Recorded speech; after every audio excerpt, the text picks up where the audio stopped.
हमारे निरंतर भजन में ये 20 बातें बाधा पहुंचा देती हैं। यदि हम अखंड भजन करना चाहते हैं, हमारा निर्दोष भजन हो, तो इन 20 बातों से बचना चाहिए। पहली है, अपने जीवन में जांच कर लेना। इष्ट से, गुरु से विमुख करने वाले पुरुषों का या स्त्रियों का या विषयों का किसी भी तरह से हम संग न करें।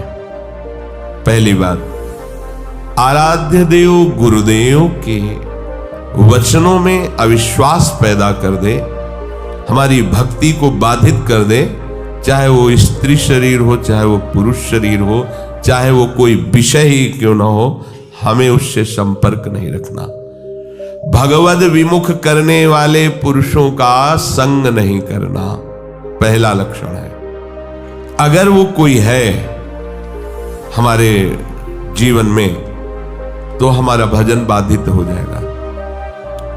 हमें संग नहीं करना, समझना है, हमें संग नहीं करना। मान लो भगवत मार्ग में विरक्त हैं तो, पर जो गृहस्थ है भजन करके भगवत प्राप्ति चाहता है, परिवार में अलग अलग उद्देश्य वाले, अलग अलग भाव वाले हैं, भिन्न भिन्न मति, अलग अलग मति वाले हैं। अब वो कैसे भजन करें?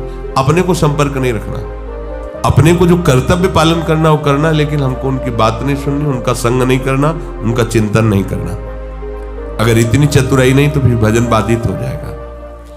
जासे होए स्नेह राम पद एतो मतो हमारो, जिससे प्रभु के चरणों में प्रेम हो, ये सबसे बड़ा मत है। गोस्वामी तुलसीदास जी कह रहे हैं, हमारे आराध्य देव गुरुदेव इनमें अश्रद्धा पैदा करवा दे। आराध्य देव का नाम, आराध्य देव की लीला, आराध्य देव का गुण महिमा धाम जो गुरुदेव से प्राप्त हुआ है, उसमें हमारी अरुचि करवा दे। इससे बड़ा शत्रु और कौन हो सकता है?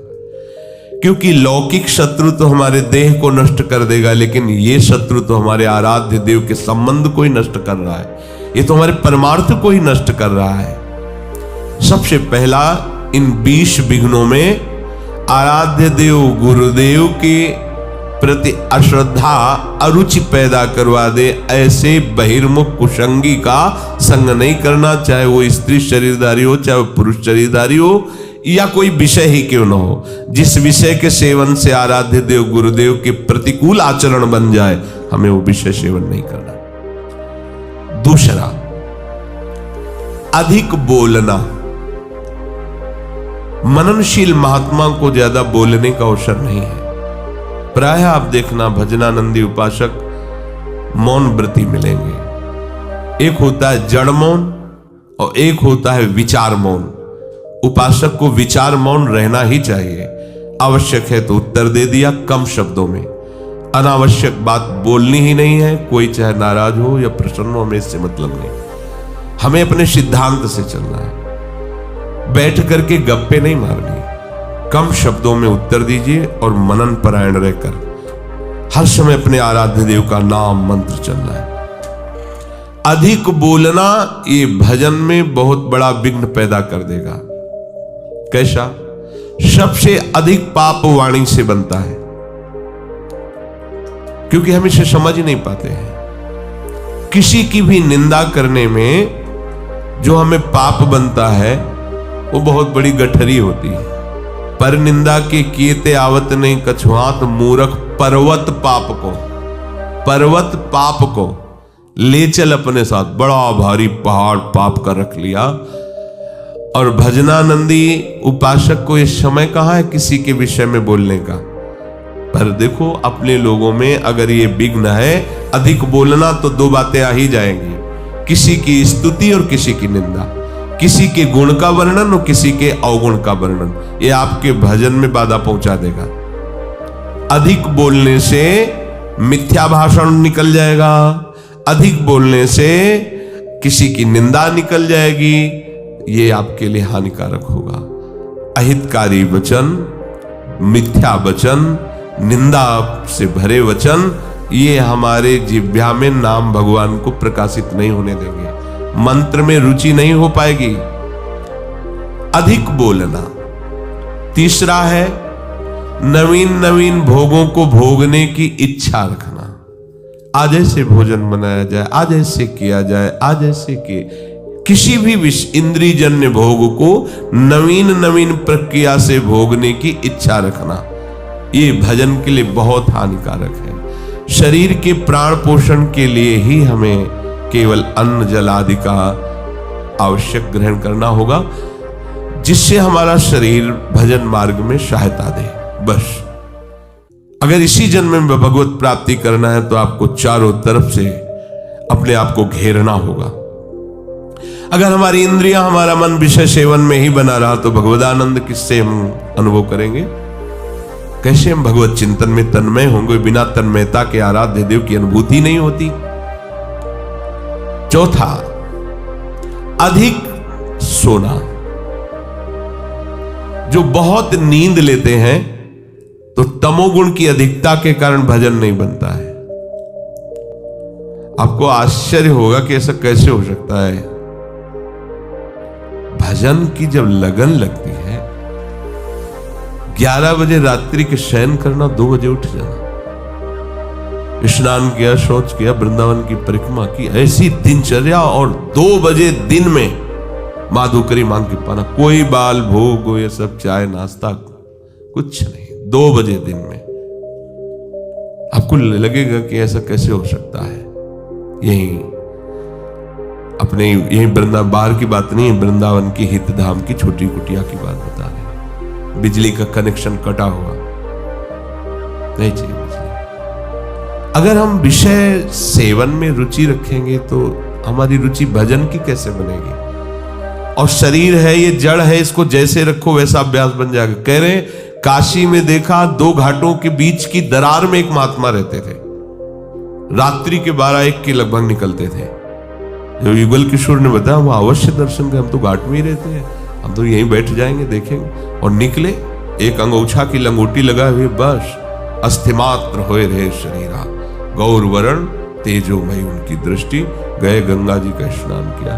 जब साष्टांग दंडवत करके, ये हमारा मतलब एक स्वभाव था कि कुछ भी ऐसा तो उससे बात करना, उनसे स्थिति कहाँ है, कैसी इनकी धरा है। तो जब संभाषण के लिए प्रार्थना की तो सुने एकदम निरपेक्ष महापुरुष, उनको किसी की अपेक्षा नहीं। पर जब दैन्य होकर प्रणाम मुद्रा, तो रात्रि का समय एकांत घाट में अभी है कि महाराज जी आप इसमें कैसे रह लेते हैं? बस ऐसे पतली सी एक लंबी दरार थी, उसी में घुस जाते थे और एक पत्थर का टुकड़ा ऐसे रख लेते थे। वो कैसे आप रहते हैं? तो मतलब घाट में तो वैसे ही गर्मी पड़ती है, उनका अभ्यास से ऐसे अंदर रहते हैं। पर रात्रि में निकलते तो भोजन का, रात्रि में तो भोजन भी नहीं मिलता, तो उनका मारवाड़ी क्षेत्र में सब लोग प्रसाद पाके, बाहर बड़े बड़े ड्रम रखे होते हैं, वो तो सुबह ड्रम फेंके जाते हैं, उनमें जो बचा हुआ जूठन है वो बटोर लेते हैं, आके पा लेते हैं, शौच स्नान करके फिर अंदर 24 घंटे में। ये भी भगवत प्राप्ति का स्वरूप है। कैसे अपने अभ्यास योग युक्त है ना, ये जन्म अभ्यास के लिए मिला है। चित्रकूट में रामलीला हो रही थी, नवीन अवस्था थी, 16-18 के बीच की स्वामी जी की। तो वो रामलीला में जब देखा कि भगवान राम सुबह राज्याभिषेक होना था और 14 वर्ष का वनवास बड़ी तन्मयता से देख रहे थे, एकदम हुआ कि जब प्रभु को वनवास हो गया तो फिर मेरा जीवन किस काम का? अब मैं घर नहीं जाऊं। महापुरुषों में एक विचारधारा अलग बनती है, अब तो जीवन किसका? भाग पड़े वहां से, रामलीला से गंगा के किनारा पकड़ा। वो समय काटते हुए ऐसे आगे बढ़ रहे थे। स्वामी शंकरानंद जी महाराज बड़े अद्भुत स्थिति को प्राप्त महापुरुष थे। अशनी आश्रम, जब गंगा किनारे भ्रमण कर रहे तब जब उनके पास आए तो उन्होंने दृष्टि से देख लिया कि इनकी बहुत ऊंची अवस्था जागृत होने वाली है अध्यात्म की। तो उनका बेटा कैसे तुम्हारा तो ये जो वेश है और ये अवस्था है तो पढ़ने की है, ऐसे कैसे? उन्होंने बताया स्वामी जी मैं रामलीला देखकर भगवान का वनवास मैं सहन नहीं कर पाया, अब मैं निश्चय करता हूं कि आजीवन वनवास करूंगा। इस निश्चय का स्वरूप क्या होगा? उनका घोर वैराग्य से जीवन व्यतीत करना। तो उनका फिर संन्यास मार्ग ले लूं, कहां दे दीजिए। नवीन अवस्था में गंगा जी में संन्यास दिया गया। संन्यास का होता है कि दिगंबर कर दिया जाता है, निर्वस्त्र, और गंगा में खड़ा किया जाता है। अब तुम्हारा कौन है? तो गंगा को साक्षी करके बोलता है, कोई नहीं, नारायण के सिवा मेरा कोई नहीं। फिर वो संस्कार किए जाते हैं, फिर इसके बहुत से संत उपस्थित रहते हैं, फिर उनको लोक मर्यादा के लिए लंगोटी दी जाती है, और यहां तक केवल वस्त्र ढकने की अनुमति संन्यास को। जब उनको लंगोटी दे, उनका नहीं गुरुदेव, क्योंकि संस्कारी महापुरुष थे। तो कहा लोग बोले, अब लोक व्यवहार रहा कहां? तो उनका ठीक है, ऐसा ही सही, चलो। तो कहां? बोले आश्रम। बोले नहीं, जान, हमें आपने संन्यास दिया, आजीवन आपके सामने नियम लेते हैं, यही जीवन व्यतीत करेंगे। तो गंगा का किनारा ही उनका घर था। जैसे गंगा बढ़ती ऊपर चले, जैसे घटती वैसे रेत, बस दिगंबर। नवीन अवस्था थी और उनकी स्थिति ऐसी थी, जटाओं के भार से ऐसे नशे में जैसे उन्मत्त महापुरुष भगवदानंद के, और शरीर की त्वचा एकदम मोटी ऐसे। अब गंगा किनारे मच्छर भी लगते हैं, सब समय समय पे गर्मी, बालू तप्त होती, वो वैसे। क्या हुआ? क्या उनका शरीर नहीं था क्या? निश्चय इतना जोर का कि देह राग मिट गया। तो क्या आप में वो भागवतिक शक्ति नहीं है क्या? और हम ये कह रहे हैं कि आप आकांक्षा क्यों करो कि हमको ये पहनने को मिले, खाने को मिले, ऐसी रहने की आकांक्षा करो, भगवत तत्व की ज्ञान की आकांक्षा करो, भगवत प्रेम की आकांक्षा करो, प्रियालाल के रूप रसास्वादन की, उनके श्री चरण सेवा की। ये आकांक्षा का विषय है, ये आकांक्षा का विषय थोड़ी है कि हम ये पहन लें, हम ये खा लें, हम ऐसी परिस्थिति में रहें, हमारी ऐसी हाई फाई व्यवस्था हो। हमारी मांग नहीं होनी चाहिए। हम स्वामी के आश्रित है, जैसा वो चाहे वैसा करें, जिसमें वो राजी उसमें हम राजी हैं। तो अधिक नींद लेने का यह स्वभाव उपासक को छोड़ना पड़ेगा। बिल्कुल ना सोना और बहुत सोना, आगे के श्लोक में भगवान मना करते हैं। दोनों को योग सिद्ध नहीं होता। बिल्कुल ना पाना और बहुत पाना, दोनों को योग सिद्ध नहीं होता। तो अधिक नींद लेना, इस पे शासन करो यदि भगवत प्राप्ति करना चाहते हो। आपकी दिनचर्या में सोने का आपका ठीक समय होना चाहिए। जितने महात्मा आज तक मिले उन सबकी दिनचर्या परिपक्व रही है। परिपक्व दिनचर्या 2-4 मिनट की बात नहीं कहते, नहीं, उनका उठना, उनका लेटना, उनका खाना, उनका पीना एक टाइम पे होता है, ऐसा नहीं है जब चाहा तब। अगर उस समय तक भोजन नहीं मिला तो इसके बाद वो भोजन नहीं पाएंगे, चाहे 56 प्रकार के भोग आ जाए। एक महात्मा जिस आश्रम में हम गंगा किनारे रुके थे, उसी आश्रम में आए थे। शाम टाइम वो कुछ नहीं लेते थे, एक टाइम दोपहर में अगर भिक्षा मिल गई तो लेते थे। प्रायः कौन इनके पीछे पड़ता है, खान पान के पीछे। जिसकी लगन लग जाती है प्रभु की प्राप्ति में, ये तो बहुत छोटी बातें हैं। इन महापुरुषों को देखो, वो शाम के जो आश्रम में आए जहां हम टिके हुए थे, तो उनको गाय वहां आश्रम में थी, तो संतों को शाम के बयारू कराई जाती थी, एक एक गिलास दूध दिया जाता था। तो बयारू तो करते नहीं थे, जब दूध तो उनका नहीं, हमारा नियम है मैं एक बार दिन में जो भगवत इच्छा से मिलता पाते हैं, फिर नहीं। अरे नहीं स्वामी, दूसरी बार पूछते उनकी दृष्टि, ये क्या है, ये कोई स्वागत है? अरे परमार्थ के पति होकर के नियम को तोड़ने के लिए तुम जोर दे रहे हो? ये क्या प्राण पोषण करना ही साधु का धर्म है क्या? हटाइए, आप कैसे साधु हो, बार बार हमको खाने के लिए प्रेरित। डांट दिया। अपने खुशी हो जाएंगे, दूध दे रहे हैं गाय का, भाई इतना प्यार कर। प्यार नहीं देखा जाता, अपना लक्ष्य देखा। आप कितना आराध्य देव से प्यार करते हैं? हमें विषय सेवन के लिए कोई प्यार दे तो इसे प्यार कहते हैं क्या? आराध्य देव के चरणों जासो हो सने राम पद ए तो मतो हमारो। अधिक भोजन, 5वां है अधिक भोजन। सच्ची मानिए, ये अनुभव की बात कहते हैं। अल्पाहार और अधिक भोजन दोनों आप करके देख लो। अधिक भोजन करने वाले की भजन में रुचि नहीं रहेगी। अगर दोनों टाइम आप भोजन जितना चाहिए उससे अधिक लोगे तो आप ब्रह्मचर्य रह ही नहीं सकते, आप भजन कर ही नहीं सकते। आपकी भजन में रुचि नहीं रहेगी, वो एक खिलवाड़ केवल होता रहेगा, दिन पार होता रहेगा।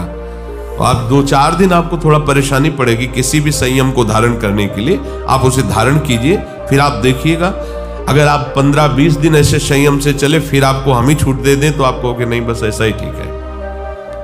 धीरे धीरे आपको हर इंद्रिय, हर वृत्ति को अपने आराध्य देव प्रियालाल में समर्पित करना है।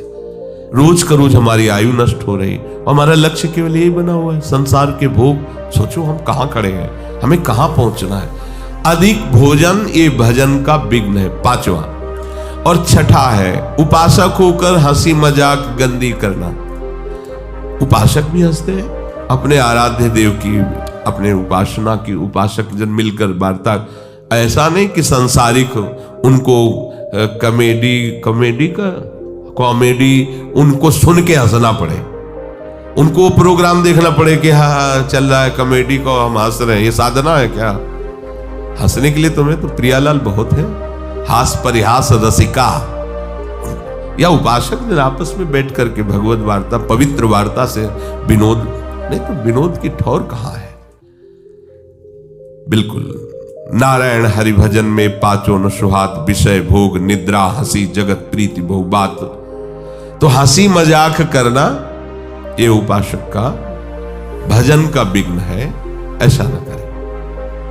7वां है अपने रिश्ते नातेदारों के प्रति आसक्त हो जाना, जैसे स्त्री पुत्र और भी जो संबंध है इनमें आसक्त। भजन नहीं बन पाएगा। सबकी ममता ताग बटोरी, मम पद मन ही बांध पर डोरी। 8वां है क्रोधी स्वभाव बना लेना। जरा से कोई बात करे तो बस एकदम गुस्सा हो जाए। नहीं, आप भजन करने वाले हो, कभी कभी किसी की प्रतिकूल चेष्टा, अब जैसे आप परमार्थ में चल रहे हैं, किसी को परमार्थ संबंधी ही आप सावधान कर रहे हैं, वो आपके सामने ही प्रतिकूल आचरण कर रहा है, आपको गुस्सा नहीं होना है। ये आपकी भी तो परीक्षा हो सकती है। भगवान आपको भी तो देख रहे हैं कि आप उपदेश ही केवल देते हैं या आपके भी जीवन में कुछ है। इसलिए आप खुद देखो आपके जीवन में क्या है। उस समय आप प्रशांत आत्मा विवेक के द्वारा अगर कहीं भी स्फुरण हो रहा है क्रोधात, तो उसे शांत कीजिए। वो क्रोध दूसरे का अहित करेगा कि नहीं करेगा, पर आपका हित हो जाएगा, आपका हृदय पवित्र हो जाएगा, आपके हृदय में जलन पैदा हो जाएगी। क्रोध रूपी विकार भजन को बहुत ज्यादा ढकता है। पूज्य श्रीपाद बुढ़िया बाबा जी महाराज, 1 महीने में अगर कस के एक बार गुस्सा आ गई तो 1 महीने का भजन ढक जाएगा, वो भागवतिक तेज प्रकाशित नहीं हो पाएगा। और 12 बार साल में गुस्सा आ गई तो पूरे साल का भजन ढक गया। और यहां दिन में 12 बार आ जाता होगा गुस्सा, ये ऐसा कैसे, ये ऐसा कैसे। गुस्सा नहीं करनी, क्रोध नहीं आने देना अंदर से। 9वां है हिंसा करना। हिंसा वाणी से भी होती है, मन से भी होती है और शरीर से भी होती है। जो भगवत मार्ग का पथिक है सावधान रहता है, शरीर से तो हिंसा मुश्किल ही बनती है। किसी भी जीव को कष्ट देने का स्वभाव होने वाला साधक कैसे हो सकता है? किसी भी जीव को पीड़ा देने वाला कैसे साधक हो? परमार्थ का पथिक हो ही नहीं सकता, वो तो नाटकबाजी है। किसी भी जीव को शरीर से पीड़ा कैसे दे सकता है? वो नहीं दे सकता। बड़ी सावधानी रखने की जरूरत है। किसी भी जीव को नहीं, सांप मारो मारो मारो, बिच्छी मारो, उसको देखते छिपकली ऐसे भयभीत हो जैसे मगरमच्छ हो छिपकली, हाँ उसको निकाल के मार, ये सब बिल्कुल सावधान। बाबा श्रीधर जी महाराज कालीदय 10-12 छिपकली मच्छरदानी में ऊपर, मच्छरदानी ऐसी मच्छर के हाथ 10-20 जगह से डाल सकते हो, ऐसी मच्छरदानी लगी थी। क्या रात दिन भजन में डूबे हुए।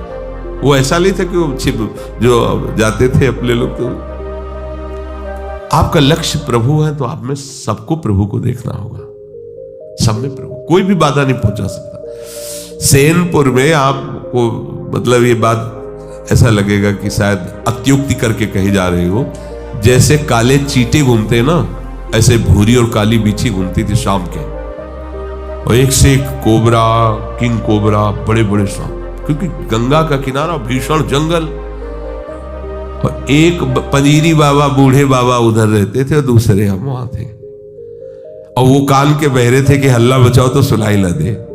अब केवल भगवद आश्रय ले ही तो और क्या वहां रह सकता है। बस दृढ़ निश्चय था कि अगर संयोग है तो काटेगा, नहीं तो नहीं काटेगा। तो बहुत समय तक रहने पर कभी बिच्छी ने नहीं मारा, कभी सांप ने। ऐसे आसन में बैठे हुए और ऐसे सांप जा रहे हैं, ऐसे बिचखा पर सांप। उल्लुओं की आवाज तो ऐसे जैसे कोई संगीत गा रहा हो। 14 राग से उगाता है उल्लू, 14 प्रकार की आवाज होती हो, हर आवाज में एक भय उत्पन्न हो। गंगा जी के किनारे तो प्रतिध्वनि भी होती थी उसकी। अंधेरा, न कोई लाइट, न कुछ, केवल प्रभु ही प्रभु, मंत्राकार वृत्ति। अरे जो पीछे संत महात्मा इसीलिए ऐसे स्थानों का चयन करते थे, अन्य आश्रय नहीं, केवल भजन ही करना पड़ेगा, दूसरा उपाय नहीं है। हिंसा ना तो शरीर से होनी चाहिए और वाणी से भी हिंसा होती है। किसी के दिल में दुख पहुंचाने वाली वाणी बोलना हिंसात्मक वाणी है नहीं। सबके दिल में दिलवर वास करता है, उसी की हम उपासना करते हैं। हमको ऐसे कठोर वचन नहीं बोलने हैं जिससे उसका हृदय दुखी हो जाए। हम अपनी बात कह देते हैं, ना मानो आपका। देखो भगवान गीता जी बोल दिए ना, मानो या ना मानो तुम्हारी बात है। मानोगे तो भगवदानंद में रहोगे, नहीं मानोगे तो विषयानंद में डूबोगे। और एक होता है मन से हिंसा करना, ये ज्यादा होता है। शरीर से हिंसा करना तो साधक मार्ग में बहुत ही निंदनीय है। वो तो शायद ही कोई ऐसा मूर्खतावश कर दे, नहीं तो नहीं करेगा, क्योंकि वो साधक मार्ग में चल रहा, उपासना मार्ग में काहे कि किसी जीव की हत्या करेगा। वाणी से वो भी चूक कर सकता है। किसी को ऐसे दुखद वचन, जाओ भोगोगे, ये भी दंड है ना, ये भी आप हिंसात्मक वचन बोल रहे हैं। अगर आप भजन करते हैं और आपका वचन लागू हो गया, जाओ भोगो, तो आपने उसके लिए विधान कर दिया ना दुख का। तो साधु से होए न कारज हानि, साधु तो परहित परम मंगल करने वाला होता है, उसके दुख का विधान कैसे करें। और मन से होता है कि जब कोई हमारे प्रतिकूल चलता है तो एक जलन होती है, उस जलन में हमारे अंदर निकलता है, भोगोगे तुम, फिर आगे चल करके तुम देख लेना तुम्हारी दुर्गति होगी, तुम अमुक कष्ट पाओगे, जाओ ऐसा ऐसे। वो जो मन है ना, वो अपने आप संकल्प करता है। तब इसको समझ में आएगा कि ये जो हमारी प्रतिकूलता कर रहा है ना, तब इसको समझ, ये सब बातें नहीं होनी चाहिए। अगर ये बातें हैं तो आपके भजन में टांग टूट जाएगी आपकी, आप भजन की चढ़ाई पे नहीं चढ़ पाएंगे। ये टांग तो सुरक्षित बनी रहे चाहे, लेकिन भजन की चढ़ाई आप नहीं चढ़ पाएंगे, आप फिसल जाएंगे। जो दूसरे का तनिक भी अहित सोचता है, उस दूसरे का अहित हो या ना हो, तुम्हारा उसी क्षण से अहित शुरू हो गया, उसी क्षण से तुम्हारा हानि शुरू हो गया। 10वां है काम विकार। ये चाहे कर्म मार्ग का प्रतीक हो, कर्मयोग, भक्ति योग, ज्ञान योग, ये तीनों मार्गों में अपना एक छत्र, बाधा का राज्य उपस्थित करता है काम। ये छोटी मोटी शक्ति नहीं, चाहे ज्ञान मार्ग में हो, चाहे कर्मयोग मार्ग में हो, चाहे भक्ति योग मार्ग में हो। ये ऐसा भागवतिक सैनिक है कि हर जगह इसका प्रवेश है, विघ्न पहुंचाने की इसमें ताकत है। इसीलिए सब इससे डरते रहते हैं। अगर इससे डरते रहोगे तो निर्भय हो जाओगे, और इससे डरना बंद कर दोगे तो फिर डर तुम्हें कभी छोड़ेगा भी नहीं। ध्यान रखना, यही डर ही डरप हरिवंश हित। महाप्रभु कह रहे डरते रहो। ना जानो छिनंत कवन बुद्धि घटई प्रकाशित, छुटी चेतन जो अचेत त्यो मुनि भय विश्वासित। महाप्रभु कह रहे हैं डरते रहो, ये बात से डरते रहो। एक संत भगवान कह रहे थे काला सर्प काट ले तो उसका उपचार हो सकता है, लेकिन ये काम अपना अधिकार हृदय पे कर ले, ये डस ले, इसका उपचार नहीं हो सकता। ये ऐसा जहर है कि वो लहरें लेते रहो, पूरा जीवन वो नशा चढ़ा रहेगा उसका।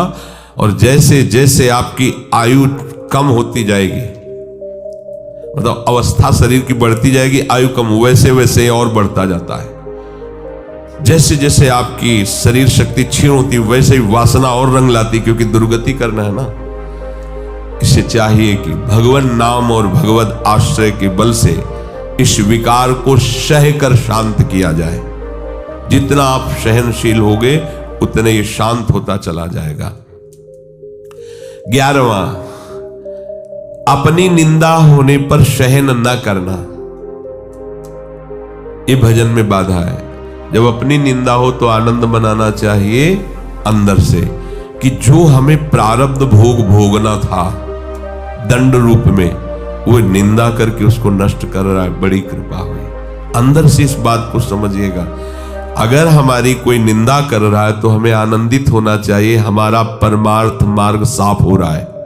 ध्यान रखना, हमारा परमार्थ मार्ग जो बाधित होने वाला था उसकी निंदा से कट गया। बहुत बड़ा प्रभाव है।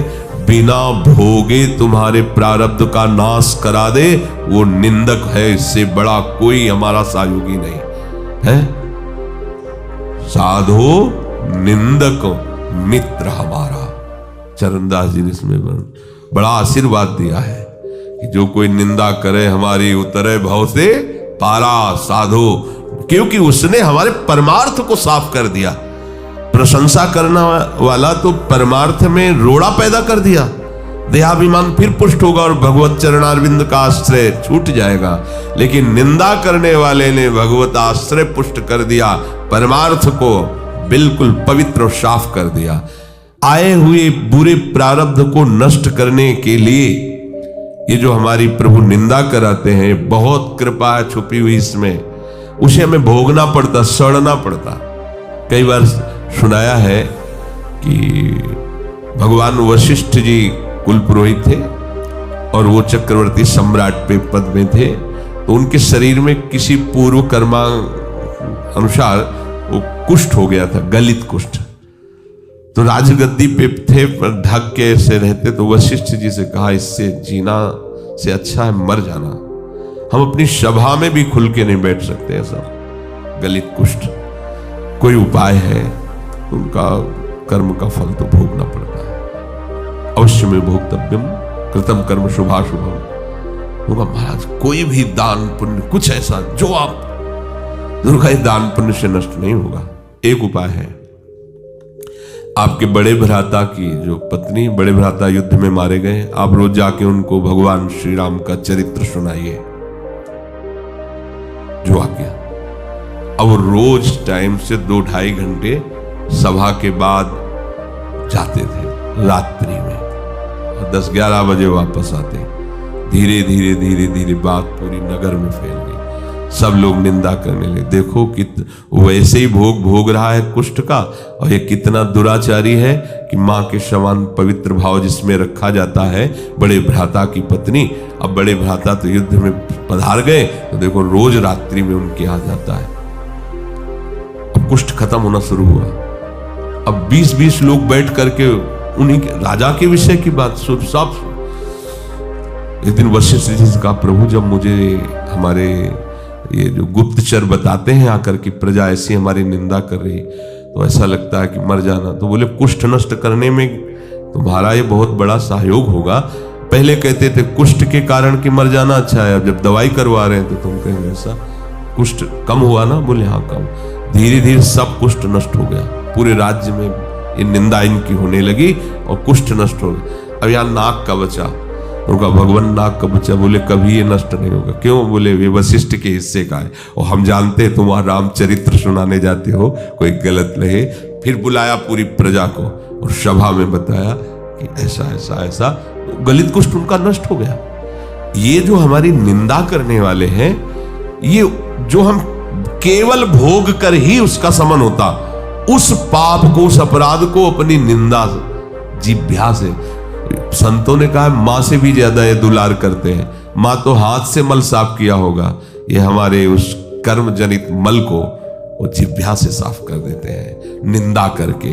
तो निंदा जब हमारी हो रही हो, अपमान हो रहा हो, तो हमें सहन करना चाहिए। हमारे बहुत बड़े बुरे प्रारब्ध का वो निवारण कर रहे हैं। पर ऐसा बहुत कम होता है। जब निंदा होती तो हम जब उसकी निंदा खुद करने लगते हैं तो उसका परिणाम ही होता है जो हमारे पास था वो तो था ही और वापस आ जाता है। पर निंदा के किए थे आवत नहीं कछुआत, मूर्ख पर्वत पाप को ले। हमें दूसरे की निंदा नहीं करनी, पर अपनी निंदा हो तो आनंद पूर्वक सहना है। किसी से कहना भी नहीं कि वो हमारी निंदा करता है, नहीं, जो पूरा काम होना है उसमें घाटा पड़ जाएगा। परम लाभ की बात है, ध्यान देना। पर ये सहल नहीं होती बिल्कुल, और ये बिल्कुल निर्मल कर देगा आपको। निंदक नियरे राखिए आंगन कुटी छवाए, बिना साबुन पानी बिना निर्मल करे सुहाए। कह रहे ज्यादा दूर मत रखो, सीधे आंगन में रखो, जिसे निकलते बैठते हो तुम्हारे कान में निंदा पड़े। अगर कहीं भगवान ऐसी पवित्र व्यवस्था कर देते हैं कि कोई निंदा करे तो उसका विरोध कभी न करे, चुप रहे, यद्यपि बहुत कड़वी दवा है। वो तुम ऐसा कह रहे थे, वो क्या पापी पुरुष हैं इसीलिए संतों पर दोष लग, बिल्कुल मत बोलो, नहीं तो सब घाटा हो जाएगा दवा में, फिर वो उतनी सामर्थ्य नहीं रह जाएगी आपका जो रोग नष्ट होना है। शांत चुपचाप सह जाओ। जैसे कोई कहे कि वो ऐसी निंदा कर रहे थे, हाँ तो इसी लायक हम ही है ना, राधा राधा, आगे बढ़ो, अपना काम बन रहा है। श्री जी कितनी कृपालु है, बिना भोगे हमें निर्मल करके आगे बढ़ा रहे हैं। और 12वां है स्वयं दूसरों की कभी निंदा ना करना और ना सुनना। देख लो ये भजन के विघ्न है। अपनी जबान से किसी की निंदा नहीं करना, अपने कान से किसी की निंदा नहीं सुनना। और 13वां है अपनी दिनचर्या में आलस्य न करना। ये बहुत रोज 4 सवा 4 बजे जाना पड़ता है, कभी कभी तो सो लेते हैं या प्रमादित नहीं, या शरीर चलने लायक नहीं रहा तो बात है, नहीं तो आलस्य साधु के उपासक के परमार्थिक जीवन में बहुत बड़ा शत्रु। आलस्य नहीं होना चाहिए। और शौकीनी, कोई भी वस्त्र खान पान कुछ भी शौक के लिए नहीं होना चाहिए। आज इस रंग का चप्पल तो कल उस रंग का जूता, तो इस रंग का मफलर तो इस रंग की जैकेट, ये परमार्थ के पति के नहीं। जो आपके पास वस्त्र है आराम से, उनके लिए आप शौक मत रखो कि अब ऐसा आए अब वैसा, और किसी भी तरह की कोई शौकीनी के लिए वस्तु का प्रयोग न करो। 15वां, किसी भी तरह की प्रसिद्धि को अपने में स्वीकार मत करो। हजारों लोग प्रणाम कर रहे हैं, यश हो रहा है, ऐसा वैसा, आपका नहीं हो रहा है, वो आपके गुरुदेव और आराध्य देव का है, आपका नहीं। आप स्वीकार करोगे तो विष पी लोगे। सम्मानम कल्याति घोर गरलम नीचापमानम सुधा, श्रीपाद प्रबोधानंद जी महाराज कह रहे हैं। ये सम्मान विष है, तुम्हें सम्मान नहीं हो रहा। अगर तुम समझते हो तुम्हारा सम्मान हो रहा है तो आराध्य देव और गुरुदेव से अलग होइए, उनके चिन्हों को धारण करना बंद कीजिए। देखो कौन तुम्हें प्रणाम करता है। उनका यश गा रहे हो इसलिए तुम्हारा यश हो रहा है, उनके दासत्व से युक्त हो इसलिए तुम्हारे सामने दास भाव से सब जन प्रणाम कर रहे हैं। तुम प्रभु के आश्रित हो इसलिए वो तुम्हारे आश्रित हो रहे हैं। केवल प्रभु का उसमें यश है, प्रभु के आश्रय की महिमा। तुम अपना कुछ मत समझ लेना, नहीं, छोड़ो। प्रभु के चिन्हों को धारण करना छोड़ो, प्रभु की बात करना छोड़ो, फिर देखो तुम्हें कौन प्रणाम करता है। तो जो भी यश कीर्ति बड़ाई सम्मान है वो हमारे गुरुदेव का है, उन्हीं के सजाए सज रहे हैं, उन्हीं के द्वारा दिए हुए मंत्र उपासना से हम आनंदित हैं, उन्हीं के आश्रय के कारण ये सब है, अपना अस्तित्व नहीं है। मान बड़ाई की चाह रखना भजन का बड़ा भारी विघ्न है कि भाई और कुछ तो नहीं है, चाहते हम पर इतना तो है कि समाज में बना रहे भजनानंदी महात्मा है, आओ आओ आओ, देखो बचपन से भजन कर रहे हैं, इनको आदर दीजिए, बड़े त्यागी महात्मा है। ये सुनने के लिए कान लालायित रहते हैं, अहंकार पुष्ट होने की वृत्ति वाले के। ये नहीं होना चाहिए। जब कोई तुम्हारी बड़ाई करने लगे तो तुम्हारे हृदय में एक संकोच जनित चुभन होनी चाहिए। क्यों व्यर्थ की बात कर रहे हो? अंदर से लगना चाहिए, बनावटी नहीं, अंदर से आना। और सच्ची बात है, सच्ची बात। यदि गुरुदेव की कृपा ना हो, प्रियाजू की कृपा ना हो, तो एक बार राधा नहीं बोल सकते। तुम निरंतर भजन की तो बात जाने दो। एक दिन निष्पाप व्यतीत होना कठिन हो जाएगा, निष्पाप एक दिन व्यतीत होना कठिन हो जाएगा, और तुम्हारा जीवन निष्पाप हो रहा है केवल गुरु कृपा, आराध्य देव की कृपा। 17वां, अपने में श्रेष्ठता जनित अभिमान होना, गुरुपन होना। मैं बहुत ज्ञानी हूं, मैं बहुत, किसी भी तरह का अपने में श्रेष्ठता का अभिमान होना। देखो हमारे परम गुरु हैं श्री आचार्य चरण जी, लेकिन वो अपने को क्या बोल रहे हैं, ग्रंथ में लिख के गए, बोले क्वाहम तुच्छा परम मधमा। क्या शब्द लिख रहे, एक श्लोक में क्वाहम मूढ़मति, ये अपने लिए लिख रहे हैं। ये उत्तम महाभागवत का लक्षण है, उसमें दैन्य होता है। देखो, आज तक कोई श्री हनुमान जी की जोड़ का महात्मा नहीं हुआ, हनुमान जी की जोड़ का नहीं हुआ। बल में, ज्ञान में, दासत्व में, सेवा में बेजोड़ महात्मा। लेकिन आप क्या वर्णन कर रहे हैं? आप सोचो, विभीषण एक महान भागवत से मिल रहे हैं तो परिचय क्या दे रहे हैं? वहां पढ़ के देखो, असमय अधम सखा सुनो मोहू पर रघुबीर। मुझ जैसे अधम पर भी प्रभु कृपा बनाए हो मुझे दासत्व से।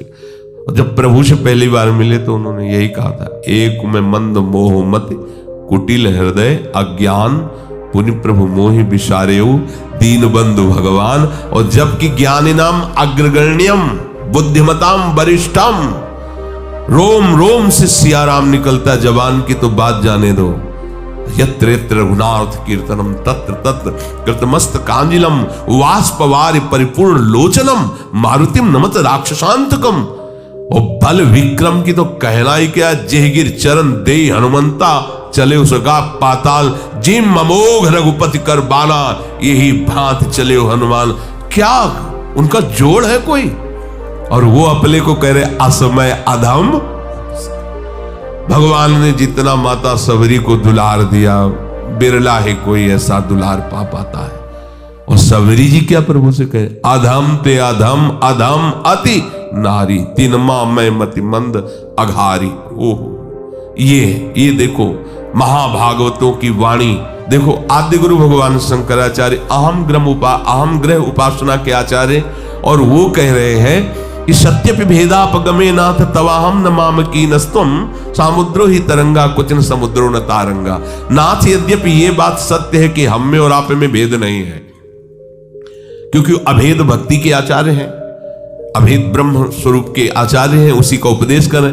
पर बोले प्रभु एक बात परम सत्य है कि समुद्र से ही तरंग उत्पन्न होती तो अभेद है, पर तरंग से कभी समुद्र उत्पन्न हुआ हो ऐसा कहीं वर्णन नहीं पाया गया। अर्थात हे हरि आप समुद्र हो और मैं आपकी तरंग हूं। ये आदि गुरु भगवान शंकराचार्य की षटपदी नामक स्तुति में वर्णन है। आप कितने भी कोई भी बड़े बड़े महापुरुष हुए हैं, उस असीम अगाध महिमा में जब तो फिर अपने को दैन्य ही देखा है।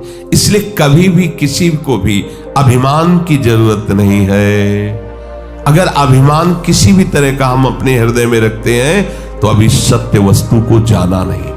जिस वस्तु को जानने के बाद कुछ जानना बाकी नहीं रहता, उस वस्तु को जब जान लिया जाता है तो अभिमान नहीं रहता। और जब तक उस वस्तु को जाना नहीं तो अभिमान किस बात का? दोनों स्थिति में अभिमान नहीं होता। जब उसको जाना नहीं, पाया नहीं तो अभिमान किस बात? और उसको पा लेने के बाद, जान लेने के बाद अभिमान रहता ही नहीं है। 18वां परदोष चिंतन। कभी किसी के दोषों का चिंतन न करें, क्योंकि चिंतन यदि दोषों हो तो आपके अंदर दोष आ जाएंगे। चिंतन के साथ साथ वर्णन, श्रवण, ये सब शुरू हो जाता है दोषों। ये बिल्कुल अपने भजन मार्ग में भयानक विघ्न है। 19वां दिखावटीपना नहीं होना चाहिए। एक पद्धति से चलो। अगर वैराग्य मार्ग में भी है तो गुरु परंपरागत वस्त्र और तिलक आदि रचना का एक ही क्रम है। अलग अलग संप्रदायों में अपने अपने आचार्य द्वारा जो तिलक दिया गया है, यह हमारा बनावटीपना या दिखावटीपना नहीं है। यह हमारा आचार्य प्रदत्त दासत्व का चिन्ह है। ये कोई खिलवाड़ नहीं है कंठी तिलक धारण करना, पर बनावटी नहीं। आचार्य परंपरा से जुड़ा होना चाहिए, आचार्य प्रदत्त मंत्र होना चाहिए। तभी ऐसा नहीं कि बनावटी वेश जो मनाया, लाल पहन लिया। ये दाम में कहे थे लाल कपड़ा पहने, बोले शरणागत मंत्र लेना, तो उन्होंने कहा वैसे ही आप लाल वेश धारण, बोले वो तो ऐसे पहन लिए। ऐसे कैसे पहन लिए? गेरुआ वस्त्र की महिमा समझते हो? साक्षात नारायण स्वरूप, अग्नि स्वरूप माना जाता है, ऐसे ही धारण कर लिए, ऐसे ही कपड़े धारण कर लिए, ऐसे मन मानी। कोई भी दिखावटीपना नहीं होना चाहिए, आचार्य परंपरागत होना चाहिए। और उपास्य देव की प्राप्ति के लिए जो वैराग्य वेश धारण किया है, जो गुरु ने दिया है, प्राण निकल जाए पर उसे नहीं छोड़ना चाहिए। ये जो ऐसे नहीं मनमानी आचरण, ऐसा नहीं। एक बार एक महाभागवत एक परम सन्यासी को बंदी बनाया गया था, गौ हत्या के विरोध में वो खड़े हुए थे। तो उनको कहा गया आप अपने वस्त्र उतारिए, तो उन्होंने उनका गला काट दीजिए, स्वीकार है, पर हम ये काषाय वस्त्र नहीं उतार सकते, ये हमारे आचार्य और गुरु प्रदत्त है, तुम इसे खिलवाड़ मत समझना। ऐसा जब गौ हत्या के विरोध में खड़े थे तो उनका दंड भी भंग कर दिया गया था, उनका श्राप लागू हो गया था। बहुत ये जो आचार्य परंपरा से पोशाक और भागवतिक चिन्ह, वैष्णव चिन्ह मिलते हैं, खिलवाड़ नहीं है। जब मन आया तब धारण किया, जब मन आया तब उतार दिया, ये हुए ही नहीं प्रभु के। ये सब केवल स्वांग रचने वाले नौटंकी नाटक वाले हैं। ये कोई नाटक का खेल है क्या कि पर्दे पे गए तो साधु का वेश बना करके आशीर्वाद दे रहे हैं, पीछे आए तो पैंट शर्ट और बीड़ी हुक्का पी रहे हैं। ये थोड़ी, ये कोई सीरियल का साधु थोड़ी है।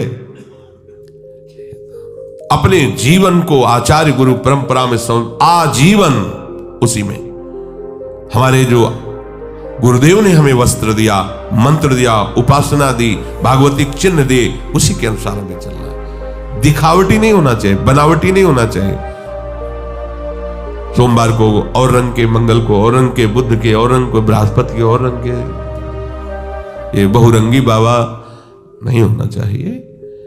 आराध्य देव के रंग में रंगे हुए, शुरू से हर संप्रदाय की एक पोशाक होती है। नैष्ठिक ब्रह्मचर्य, श्वेत वस्त्र धारण करके मूंज मेखला, महावाक्य ऊपर का लाल वस्त्र नीचे का सफेद, सन्यास काशा गेरुआ वस्त्र, वैष्णव श्वेत पीत या भगवत प्रसादी। किसी भी संप्रदाय का वैष्णव पीत वस्त्र धारण कर सकता है, श्वेत वस्त्र धारण कर, या गुरु इष्टिक भगवत प्रसादी, उसमें रंग नहीं देखा जाता। अगर भगवत प्रसादी है तो उसे वो हमारे आराध्य देव की प्रसादी, अन्यथा अपनी स्वेच्छा पूर्वक नहीं। विरक्त मार्ग में है, अगर कौपीन नहीं है, कौपीनवंता खलु भाग्यवंता, अगर आपका पुरुष शरीर और आपको वैराग्य मार्ग में, कौपीनवंता खलु, मार्किन ऊपर से कौपीन लग, जैसी आपको रहने दी गई आजीवन। फिर हमें नहीं देखना कि जिसने हमें रहने दी वो कैसे रह रहा है, हमें देखना है हमें कैसे रहने दी गई, हमको उसी में चलना है। वो किस स्थिति में क्या है उनका खेल वो जाने, हमें जो दिया गया हमको उसी के अनुसार चलना है। बनावटीपन, दिखावटीपन अपने जीवन में नहीं होना। और 20वां है आवश्यकताओं को बढ़ा लेना। जो आवश्यकताओं को बढ़ा लेता है भजन में विघ्न है। बहुत कम आवश्यकता में आपकी दिनचर्या व्यतीत होनी चाहिए। आपका भोजन, आपका वस्त्र, आपका प्रकृति का प्रयोग कम होना चाहिए। जितना प्रकृति के भोक्ता बनेंगे उतनी प्रकृति आप पर शासन करेगी, अधीन हो जाओगे।